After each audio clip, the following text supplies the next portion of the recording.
653 453. EBN TV, transforming your world. You are watching EBN TV, transforming your world.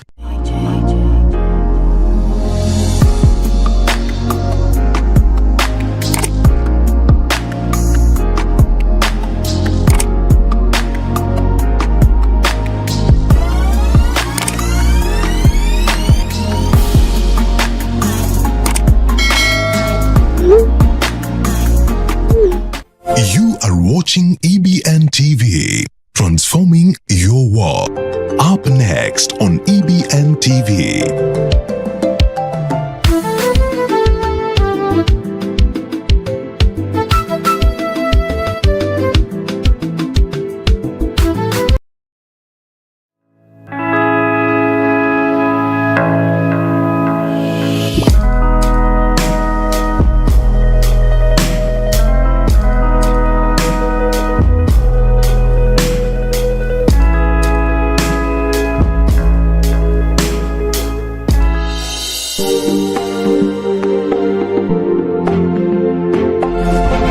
You are watching EBN TV, transforming your world.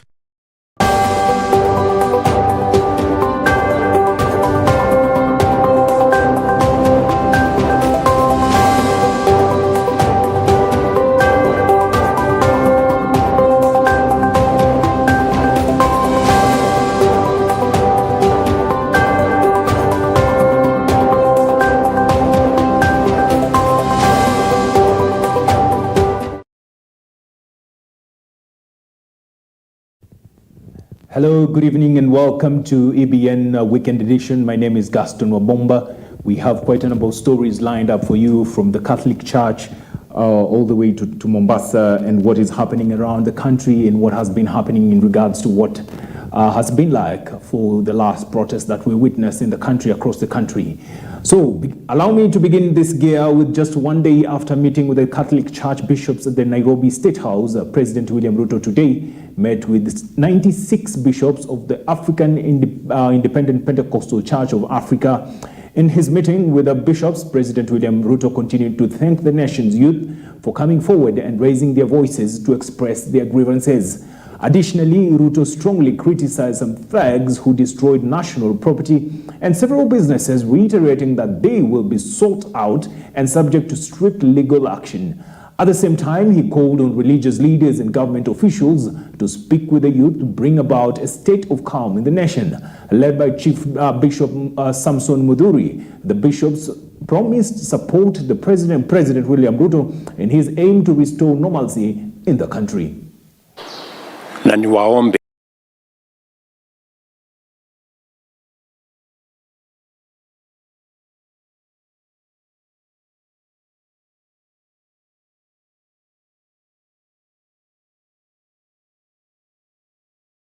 Christian and Muslim religious leaders called on the youth to stop the protest to allow for dialogue following infiltration of the protest by criminals who steal property and cause chaos. African Church of Kenya bishops said that the peaceful youth protests led to the withdrawal of the 2024-2025 financial bill, despite the cost of that led Kenyans losing their lives, injuries, and even claims some people being abducted. The bishops expressed their condolences to the families who lost their loved ones during the protest.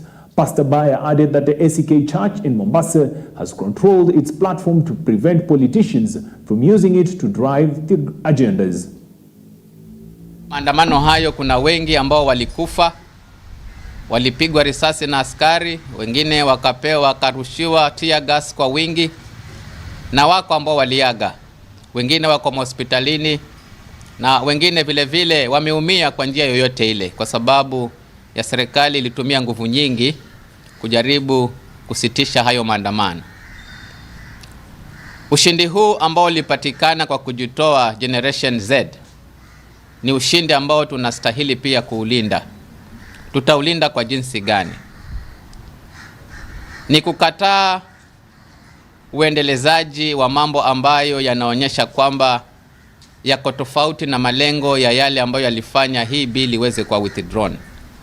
Kwa mfano, tumeona vijana wakijitokeza na mapanga, vijana wakipora watu, vijana wakifanya kila hali zozote ambazo zinatishia usalama wa taifa, zinatishia usalama wa makazi yetu.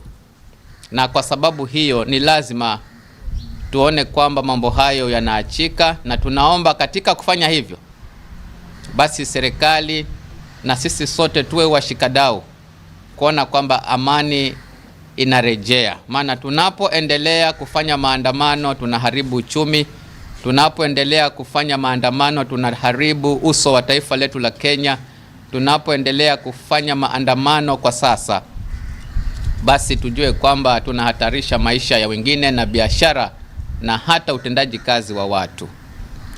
Nataka niseme kwamba sisi Waanglikana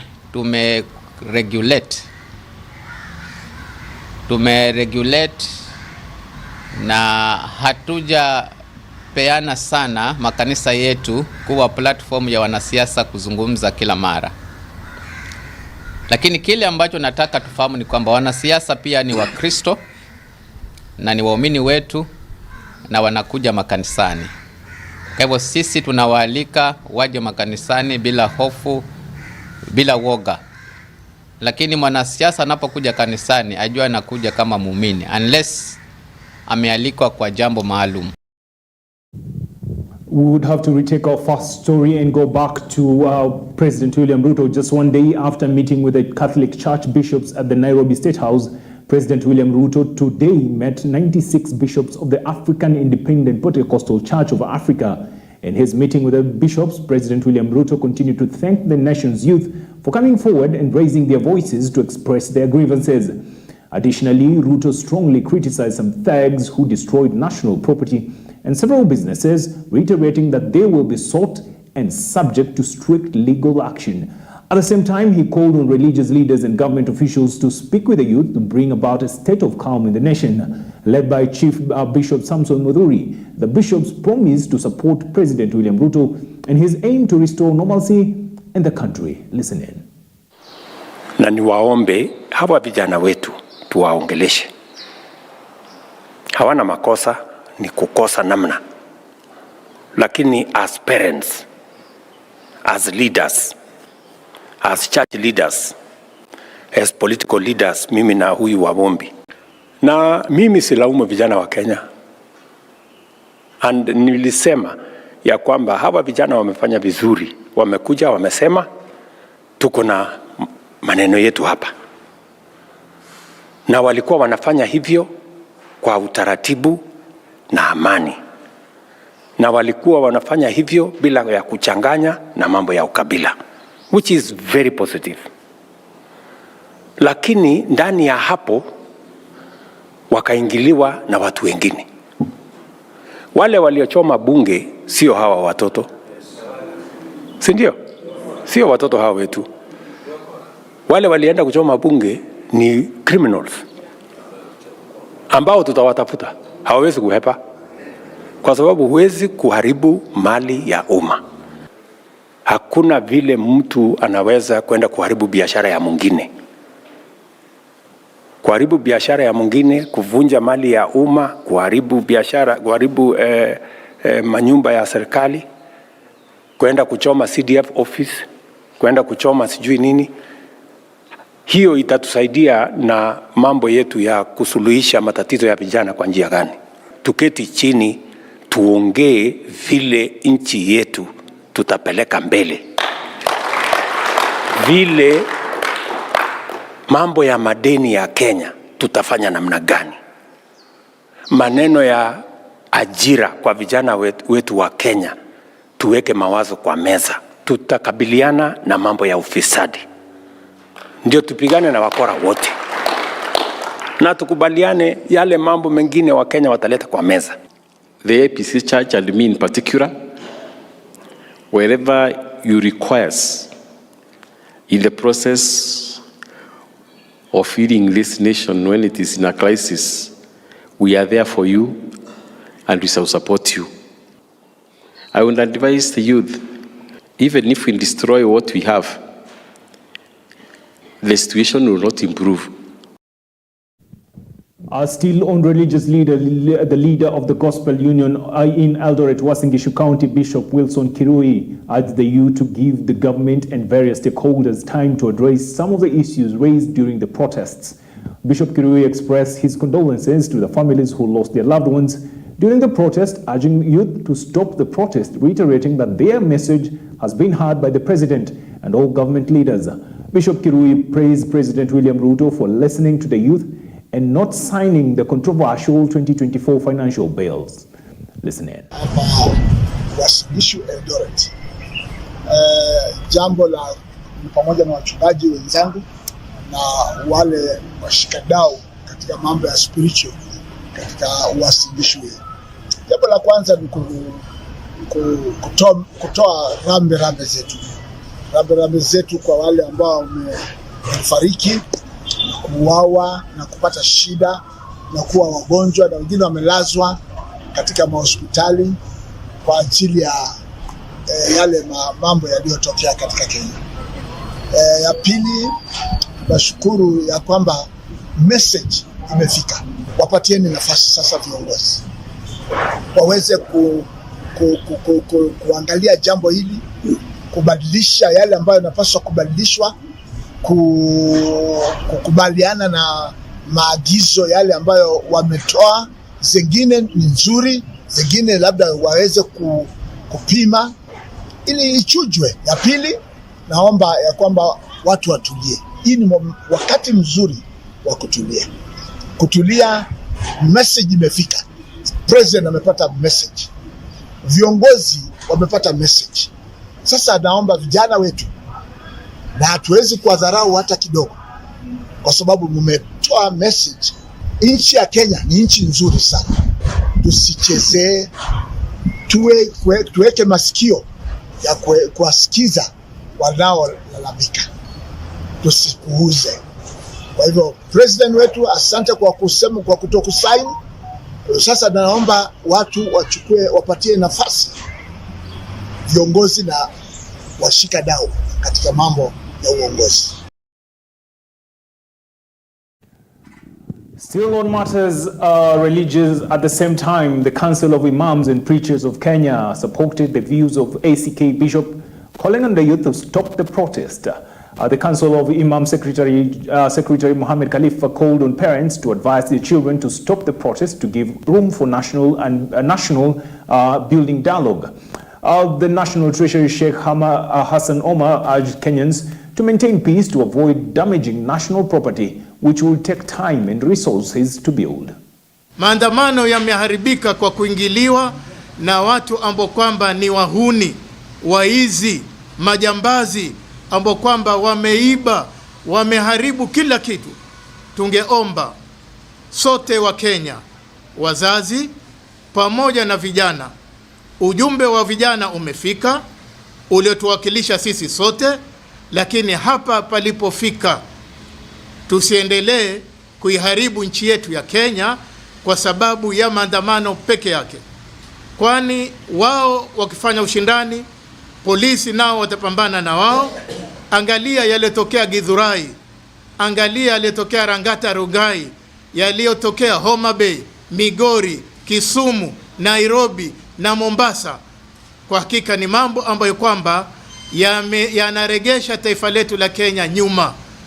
Ikiwa tutaharibu Kenya, tutakwenda wapi? Kwa hivyo tunaomba kwa hisani zenu, tuwekeni amani, tudumisheni amani, tufungue mlango ya mazungumzo. Hata hawa Azimio ambao wanajiita upinzani, kuliko kwa support hawa vijana kuleta vurugo, wakae wazungumze, yaangaliwe mahali ambayo umekoseka kuweza kuletwa amani. Sisi mito wetu kama viongozi wa kidini ni amani, amani, amani. Mungu ibariki Kenya.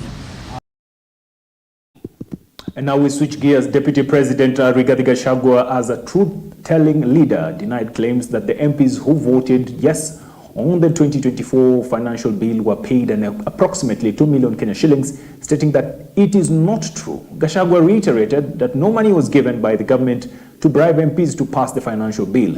Gachagua condemned the destruction of the property of several MPs who passed the financial bill, urging Kenyans not to destroy their property, stressing that they have already been heard. Sisi tuko pale, tunamsaidia rais na tutaendelea. And the way to help our president is also to advise him truthfully and honestly. Again, the way to have good governance is to listen to your employer, the people of Kenya. And we'll continue to listen to them. As we go around the country, tunawasikiza, tunakubaliana. This is the way we want to be governed. Tuna adjust here and there, tunatengeneza. Let us give the president a chance to complete consultation with those stakeholders, with the young people, with the church people, with business people. We have got a good country, we have got a good government. I'm sure things will stabilize soon and we should be able to be on a good trajectory path of national development, and our president and the rest of us who are in government. Mimi ningetaka niseme hii maneno ya wabunge. I also want us to be fair to our members of parliament. Many of you are disappointed with the way they voted here and there. Lakini sasa si mtakuwa na nafasi wakati ya uchaguzi. Saa hii tuwapatie nafasi wafanye kazi. Katingo. Onako mudu ni atere get members of parliament ati ya kwamba alipewa pesa wapige kura. From where I sit, there was no such money, there is nothing like that. Tafadhali tusiharibie wajumbe majina, tupatie wajumbe wetu nafasi wafanye kazi. Na wamemsikia, so next time when they vote, si wamejua vile mnataka kusema, they will listen to you. And still on the truthful man, Deputy President Rigathi Gachagua continued to mock some of President William Ruto's allies for wanting to dictate how he should perform his duties. Gachagua urged his leaders to calm down since they did not initially support the president as the best leader of this nation. Speaking in Maragua, Gachagua reiterated that he will never leave the government, urging those who want him to leave to do so first. Na niseme, those of you who did not believe in President William Ruto in the last election, and it looks like now you have decided that you are wrong and you want to support him, please come and support him. But when you come, don't come to lecture those of us who supported him. Because nimeona viongozi huko walikuwa wameketi juzi.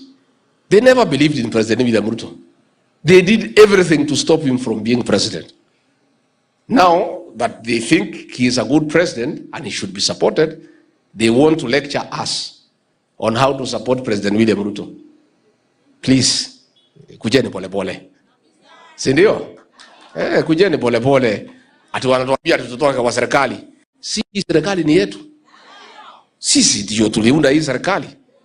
From this region, we put 47% of our vote. Then you muko pale mumekutana wabunge mkitetea mtu wenu, which is okay. Mnaanza kutuambia sisi tutoke. Serikali yetu mnatuambia tutoke na nyinyi mmekuja juzi. Si wamekuja juzi? Kujeni pole pole. Now that you have come, take time to understand me and understand how we related with my boss when he was speaking me.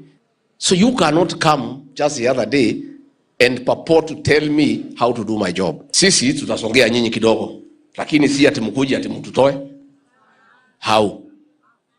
And telling us ati to leave. How?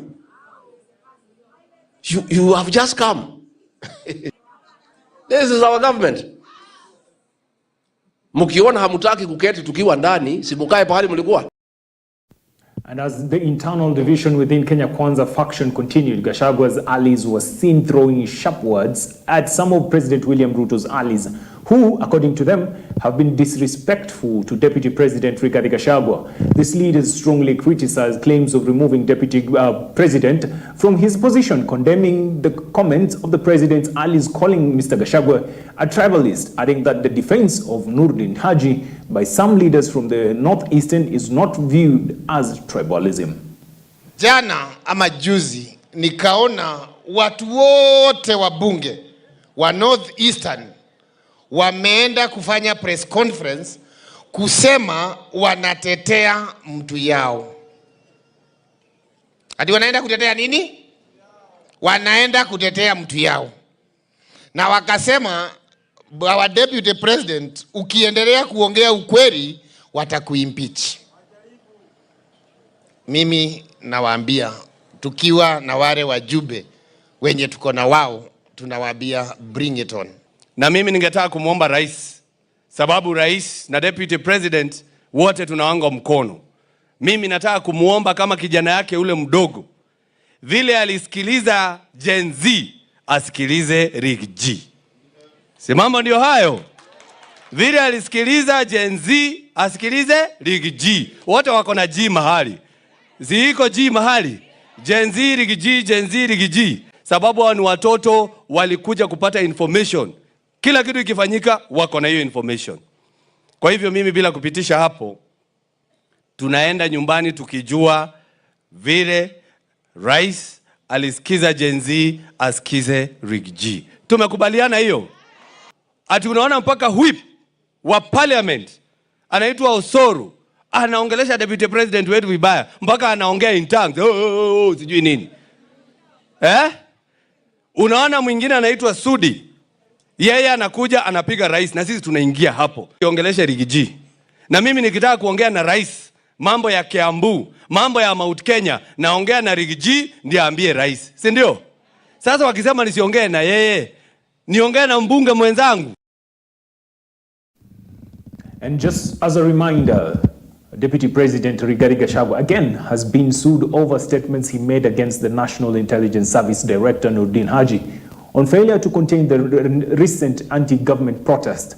A petition filed at the Milimani High Court on Friday by activist Frederick Bikeri wants the National Cohesion and Integration Commission and the Ethics Anti-Corruption Commission to commence investigation against Gachagua for issuing defamatory statements against Haji. In the utterances of the Deputy President, he alludes that the Director General, Noordin Haji, is the reason as to why the security apparatus failed to contain the type of demonstrations that resulted into the forceful occupation of Parliament. He alleges that Noordin failed to give the President proper advice on how to contain that demonstration. In the Deputy President's allegations, the third one, he says that his source of information are senior police officers.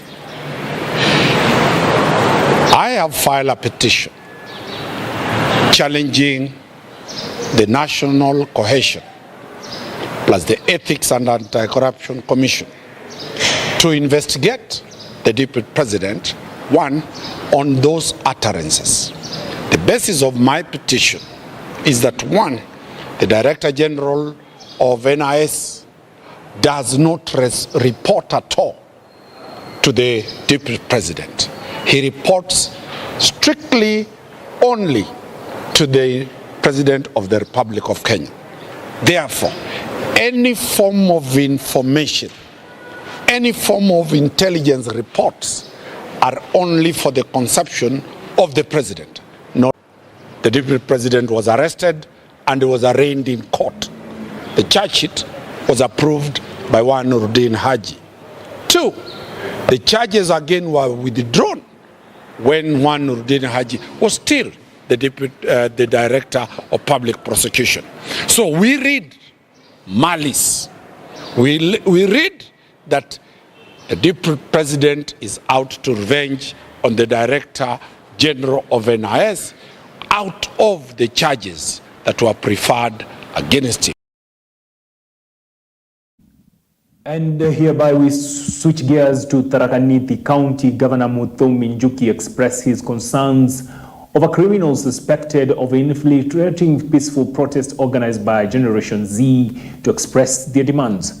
Governor Njuki condemned the destruction of properties and businesses and properties witnessed during the Tuesday and Thursday protests this week, saying that the criminals who hijacked the protest will be sought after and prosecuted legally. The governor also warned local politicians trying to use protests to gain more political popularity, urging the government to closely monitor those interfering with the Gen Z protests for their personal agendas. So when Generation Z stopped demonstrating peacefully, we now have another crop of Kenyans who have taken the advantage, who are looting. They are doing what they pretend to be maandamanos to loot Kenyans of their hard-earned wealth, to loot Kenyans of the opportunity to provide jobs. Because when you go to a town and attack a supermarket that has employed 150 or 200 young people, what are you telling us?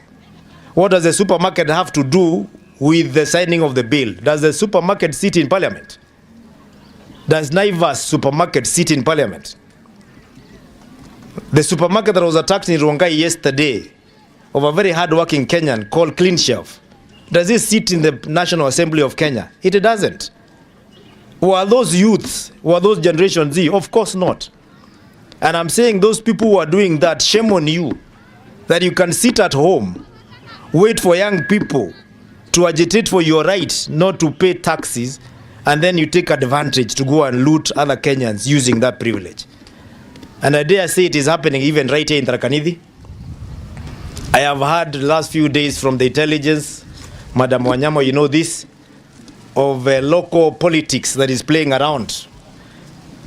They come and tell you, oh, there are people targeting to burn the office of the governor. The governor does not sit in parliament.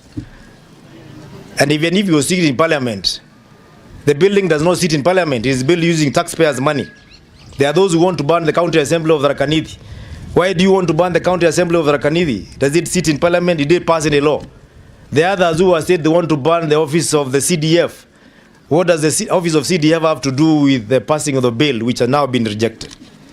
The others who have started fueling crisis around here, some of them say this one should go, that one should go, just because they have been showed the way by Gen Z. Gen Z are very sharp people. They are tribeless, they are political, they know nothing else except the fate of Kenya, because that is their tribe. And with that story, we head straight into Embu County. Embu County Governor Cecil Mbarire strongly condemned the destruction of Embu County government buildings during this week's protest. Governor Mbarire explicitly stated that some people paid criminals 350,000 Kenya shillings to carry out the destruction in the county, describing the damages as premeditated since some youth were brought in from neighboring county of Kirinyaga to execute the destruction in Embu County. Mbarire reiterated that through investigations have been initiated following videos shared by Embu residents, and it will not be long before the main perpetrators are identified. Gen Z ambao walienda kwa street kudemonstrate wa peaceful na wakazunguka wakafanya mambo yao, lakini baadaye tukapata sasa wakora ambao waliingililia hiyo maneno, na from the preliminary investigations inaonekana ni kitu ilikuwa imepangwa zaidi, na kuna wale walikuwa wameamua lazima ofisi ichomwe, na hata kama wangetukuta huko tungechomwa sisi wote huko ndani. Kuna officers ilibidi wapotee kwa dirisha pande ya nyuma because karibu wamaliziwe huko ndani. Na pia njia ile hii ofisi ilichomeka inaonekana ilikuwa imepangwa kwa sababu walikuwa wamebeba taya kubwa sana ambao walikuwa wakaleta na wakaimwagia petro wakawasha, na pia petro bomb ilirushwa ndani. Na kuna wale walikuwa wamepanga, kuna wale walilipa pesa. Nasikia about 350,000 was paid to the goons to come and burn the offices of Embu County. Tunashukuru wananchi ambao wameweza kutuletea videos, wengine picha. Bali na wale wakora walitolewa katika county, goons ambao walitolewa wakalipwa wakaambiwa endeni mfanye hivi, kuna wale walitoka nje ya county, sana sana kutoka pande ya Kirinyaga. So inaonekana ni kitu ilikuwa imepangwa vizuri, na ikasemekana tuharibu UDA offices, tuharibu KRA, alafu tuende tuharibu ya county. Or the government of Embu County down will continue to serve the people of Embu County without fear or favor. Lakini kama mko na hasara sana mnataka, nikujieni mimi, wachaneni na mali ya Embu, wachaneni na watu wa Embu, come for me.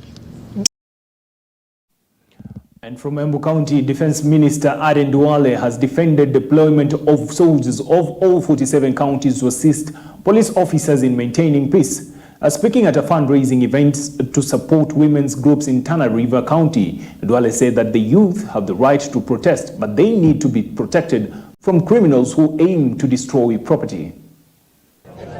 We are there to maintain peace and order. We don't control crowds. We don't do anything. We want to make sure that then Parliament is not destroyed. It's a critical constitutional infrastructure. The office of the Chief Justice and the Supreme Court of Kenya is a critical arm of government. The national government critical infrastructure are also critical symbols of national unity and government. The citizens have a right to protection. The citizens have a right for us to protect their wealth and their property. Muliona wale mambo ilifanyika Isli, mambo ilifanyika Moi Avenue, Luthuli Avenue, Tom Mboya Avenue. Mulisikia mambo ilifanyika Rongai, Isinya, Githurai. Watu wa Kenya tukiongea leo wamepoteza mali yao wengi na maisha yao. Hatutaki tuendelee hivyo. They raise critical concern on the affairs of the state. Lakini wale wenzangu mimi najua, mimi nimefanya kazi na wengine. Walikuwa katika ile serikali ile nyingine, wengine katika hii serikali. Kama wewe unafikiri unaweza kulete mungiki,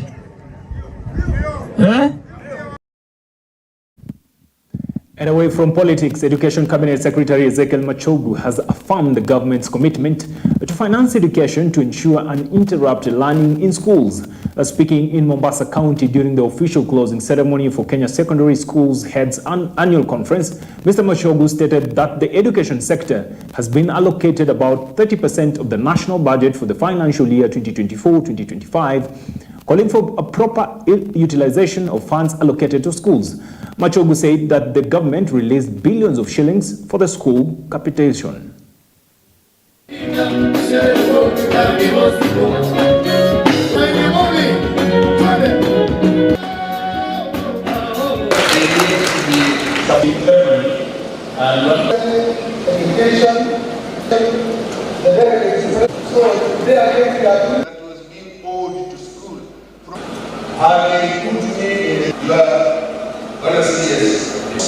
And principals being agreed on the last week, we disbursed capitation the various levels of basic education as follows: 2.7 billion to primary schools, 14 billion to junior schools, and 18.8 billion to secondary schools. This is in addition to the disbursement we made last term of 4.7 billion to primary schools, 15.1 billion to junior schools, and 32.4 billion to secondary schools. It is your statutory and moral duty to utilize these funds prudently and efficiently for the benefit of your institutions and learners. We will be waiving all fees in our ECD schools, and the county government of Mombasa will now be fully financing the ECD learning for our students. If the food part was able to increase the number of students from 8 to 10, I believe that if we add more schools and if we are going to be able to ensure that we provide the capitation, then we're naturally going to be increasing the number of students even further.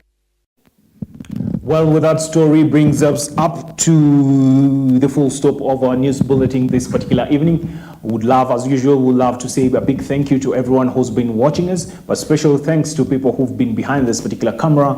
That is Odipo. We say thank you to Mose in the transmission control room, and we say thank you, Chibalonza, for putting up the scripts once again. And every one of you who's been watching us from home, Gashiri for always supporting the hustle, Malina, Ayana, Melki. Thank you so much for watching. Till next time, good night.